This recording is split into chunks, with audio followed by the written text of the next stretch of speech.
आखाती देशात सुरू असलेल्या युद्धाचा फटका हा कृषी मालाच्या वाहतुकीलाही बसलाय। उरणच्या JNPA बंदरातून इराण, इराक आणि UAE या आखाती देशांमध्ये जाणारी जहाजं अडकल्यानं द्राक्ष, केळी, कांदा आणि भाजीपाल्याला फटका बसलाय। शेतीमालाचं साधारण 500च्या वर कंटेनर सध्या JNPA बंदरात अडकून पडले। वाशी येथील कृषी उत्पन्न बाजार समितीत राज्य आणि देशभरातून मोठ्या प्रमाणावर शेतीमाल येतो। नवी मुंबईतल्या वाशीपासून जवळच असलेल्या उरण येथील JNPA बंदरात या शेतीमालाची बंदरातून निर्यात करण्यात येते। सध्या JNPA बंदरात 125 ते 150 कोटींचा शेतीमाल हा अडकून पडलाय। परदेशात जाणारी विमान सेवा ही आधीच विस्कळीत झालेली असताना सागरी मार्गाने जाणारी जहाज सेवा ही बंद झाल्यामुळे शेतीमालाला दुहेरी फटका बसलाय। युद्धजन्य परिस्थिती कायम राहिल्यास पुढील 15 दिवसांनंतर कोकणातून येणारा हापूस आंब्याच्या निर्यातीचंही मोठं नुकसान होण्याची दाट शक्यता आहे।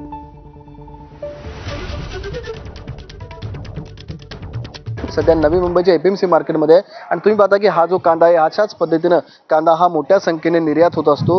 कांदा असेल, द्राक्ष असतील, भाजीपाला असेल, केळी असेल, असे मोठ्या प्रमाणामध्ये कृषी माल हा JNPA बंदरातनं कंटेनरच्या मार्गाने परदेशात जात असतो। मात्र आता युद्धजन्य परिस्थिती असल्यामुळे जहाजं आहेत ते परदेशात जाणारी जहाजं थांबवली असल्यामुळे याचा फटका आता कृषी मालाला बसलाय। सर काय म्हणाल, किती कंटेनर अडकलेत आणि कुठला कुठला शेतीमाल आहे?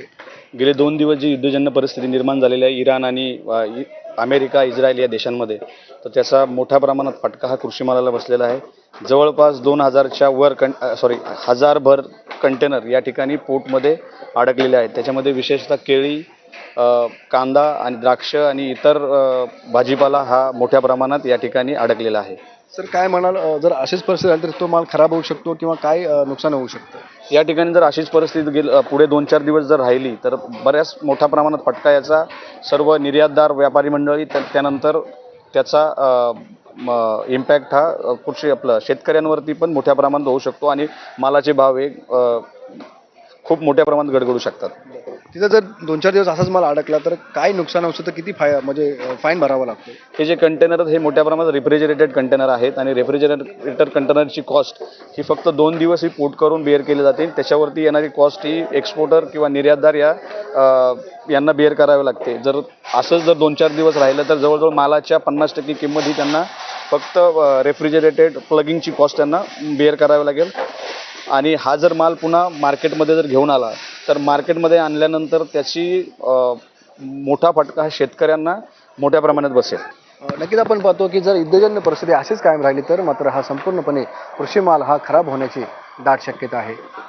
विनायक पाटील, ABP माझा, नवी मुंबई। विनायक पाटील